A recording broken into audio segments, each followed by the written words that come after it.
right, my name is Greg Wilkinson from Autopsy, and fucking stoked to be here. Beautiful, brother. Thanks for joining us today. We're fucking stoked to have you. Yeah, hell yeah. Hell yeah. So, Autopsy recently released your latest album, Ashes, Organs, Blood, and Crypts. So, how's the early reception been for it? It's been good actually. Yeah, I've been it seems it's kind of scary putting two albums out within a year, a year apart and stuff. And I think some people are definitely a little nervous that, you know, how are they going to put two records out and make them good, kind of thing. So, I feel like the reviews have been overall pretty warm to it and people seem pretty excited about it. On that subject, bro, like most bands as they get older, they slow down with their output of records. But you guys, like you say, you've just done two in 12 months. Like, where's the energy coming from? I think I can't speak on behalf of before me joining the band, but there was that whole COVID lockdown thing that I think kind of maybe built a little backup, and then me joining the band and also having input and all that kind of stuff. There's four of us that all write songs. So you have four people. You have a big fucking break from shows, from writing records, from recording. Like the whole world shut down for like a year and a half or something. So I'm sure that those were all elements that came into play. But then, you know, in the end, the fact of the matter is, I think once we get the wheels rolling, we just keep going. So that seems like we just kept going. So Awesome. kinetic energy, that's my answer. That'll do me, brother. So, tell us a bit more about Ashes, Organs, Blood, and Crypts from a musical point of view and what you're going for with the album.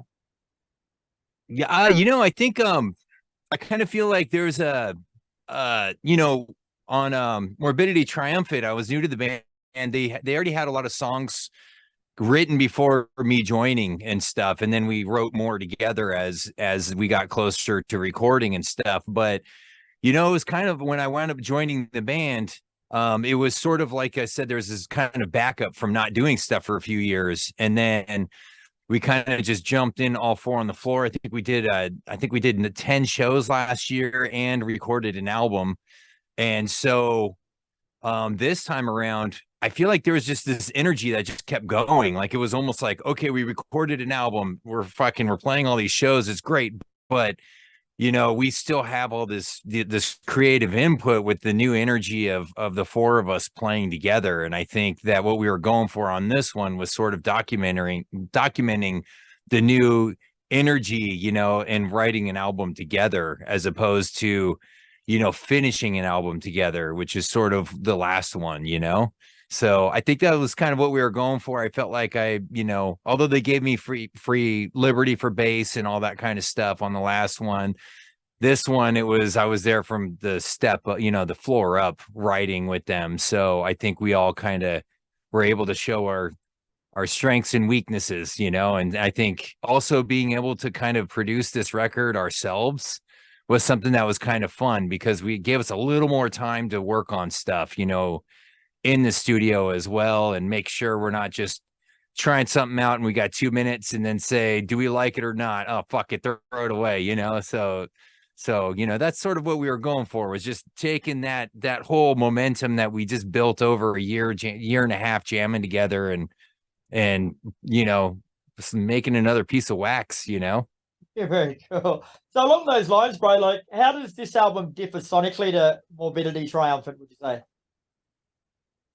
Sonically, I think it's a little um I'd say it's a little more intentioned, I guess, for lack of better words. Morbidity was definitely because when I joined the band, we had something happen where it was like I joined, we started kind of like learning stuff, and then we had a show, and then we got back. It was like, okay, we have like a month, and then we're going in and recording to finish writing everything and doing it. When we got to mixing, we didn't really have much time to kind of finish the record off and stuff. And so I think that on this new record, having more time to actually mix and layer stuff, I think that was like a big difference in not only in the production did it show, I'm actually really happy with how Morbidity came out, you know, but I think on this one it was just a little smoother of a, you know, less of a punk vibe to it, you know, not that we got super crazy. We didn't spend that much time on the recording, but you know, the difference was Morbidity was definitely more punk, like, all right, then, you know, Adam's gonna mix the song, we're gonna listen to it once, and we got 2 minutes on notes for that song, and we're going to the next one, you know. And I thought that was kind of a cool vibe too, you know. It would So be. this one is like our juxtaposition of it, you know. So we kind of had a different vibe into it, you know. It was a little, both records had a lot up front, and then on Morbidity it was a little less like in the actual production time wise, and on this one we gave ourselves a little bit of time on production, so everyone could take something home and listen to it, and then we could say, you know what, let's try this, and it's like, okay, we can do that now, you know. So I think that was the difference between the two. Wait. And you released the singles Throat Sore and Rabid Funeral. So just say that's all someone's heard of the album so far. Would you say they're a good sonic representation of what to expect? Yeah, I think so. I think I do have to say that Ashes and Organs and stuff, they there's definitely a lot more variation on this record, and I would not say that those two songs are completely representative of what the whole album sounds like, music wise. I think there's definitely other twists and turns. We still, you know, but I felt like the intentions of picking those two tracks collectively was to say, here's the fucking meat and potatoes you know, song, and then here's one that kind of expands out a little more and is a little longer and has more twists and turns within the song. So I kind of feel like that was the decision making between that, so you can definitely get a good vibe of what the album sounds like, but there's definitely more twists and turns in there, and it's not going to be, all the songs don't sound the same, you know, as far as songwriting. So yeah. The music video for Rabid Funeral was like a 5-minute horror film, mate. So tell us about that and what story it tells. It looks like it would have been a lot of fun. Yeah, you know, I'm not okay. So we have there's a collective in Canada. They make a bunch of great horror movies and stuff, and so they actually approached us when we did Morbidity to do a song, and they did a killer job. And so this time it was, I think both them and us were like, hey, let's do another one again because it was fucking killer.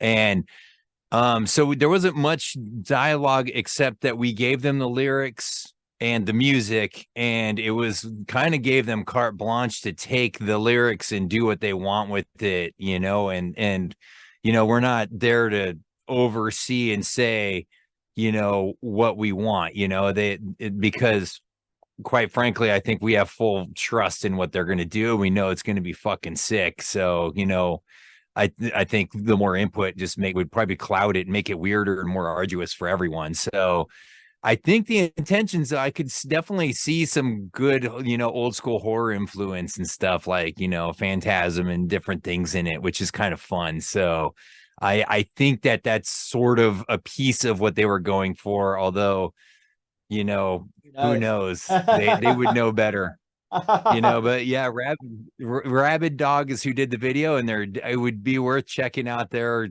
stuff. They've got some cool shit like that they've done that has nothing to do with our music video. So Cool. Very cool. And you sort of touched on this a bit before, mate, but this is your second album with Autopsy since joining in 2021, mate. So did you feel more comfortable in your role this time, like more settled? absolutely, absolutely. I feel like you know, before we did Morbidity, I mean, shit, I hadn't even been in the band for a year, so it was kind of one of those, I still was very new. I mean, everyone in the band has been nothing but kind to me and saying, you know, they're like, you write your own bass lines, you interpret your stuff. They even let me write a song, you know, for that one and stuff. But I still was like, you know, in my brain, I was like, I'm still the new guy in the band, you know. You know, I'm bass player number, you know, you whatever that was, you know, and stuff. And so I definitely had that kind of, you know, nervousness. Now, you know, we've done a bunch of shows together, and now that we've recorded 2 albums, I even felt like before going into recording Ashes, like I felt like already like a full member of the band, even though they were telling me I was before. Like I felt more comfortable. I think I can, now Kris and I we've done 4 records in the last 2 years together, including Static Abyss. And I feel like musically, I'm more comfortable knowing what everyone's going to do and what kind of riffs they're going to write and what they probably want me to play, over it and stuff. So I definitely would say I feel very comfortable in the band now.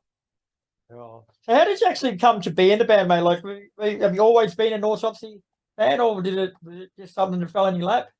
It's like I've always known Autopsy and I've always really liked them. And I think that what has happened was they're a Bay Area death metal staple around here. And the cool thing about Autopsy that I've always liked, I've known them for of them for a long time. And then when I met them, I couldn't believe how fucking cool and shit down to earth they were, and stuff. But it was they are like the punk rock band of death metal too, so they're not just really perfect, metal pretentious people. Not that, I mean, there's tons of great different metal people that are also down to earth and cool and stuff, but Autopsy is the kind of people you can approach and talk to and say hi and like talk music with them, and they listen to other bands and music. They go all over the place with that stuff. And so I think I've always, having been into Autopsy for so long, by the time I really started meeting them in the teens and stuff, I had the guys come in on record different stuff. I even did Puncturing the Grotesque. I recorded that here in my studio. So it was like we kind of became, bonded over time as friends as well, which only makes you like the band more once you get to know the people. There you go from like they're fucking awesome, they're everything you want in metal, they're everything you want in punk.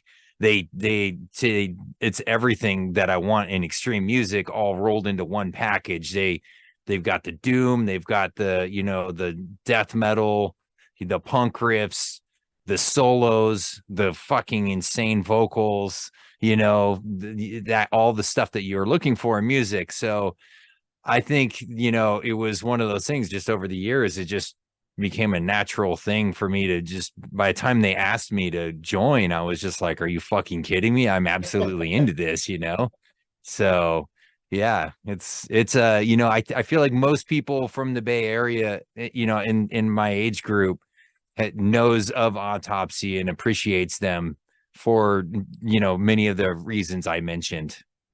Oh. So what's next for Autopsy, bro? The album's out now. Have you got a tour coming up to promote it? No tour. We're just gonna we got more shows booked. We mainly just travel, do one-offs at this point and stuff. So we're keeping busy. We just got back from Atlanta this weekend. We wound up playing the Mass Destruction Fest, and we've been keeping busy, but we have 4 shows in the works. So I'm not sure I'm allowed to like announce what they are yet, but we have stuff, and then there's another grip of shows that we're talking about. So things are going to happen, and we will be showing up to different countries and cities and with our fucking riffs, and you're gonna have to look at our asses while we play music for you. So we will be coming out there. Hopefully one of those countries is Australia, mate. We can catch up and have a beer. Oh yeah, that'd be killer. I hope that happens. I'll keep an eye out for you, mate. And when you arrive, I'll be there at the airport to greet you. Beers in hand. Yeah. Fuck yeah. All right, Greg. Well, thanks very much for your time, bro. Ashes, Organs, Blood, and Crypts is out now, and she's a cracker of an album, mate. So take care of yourself and enjoy your weekend.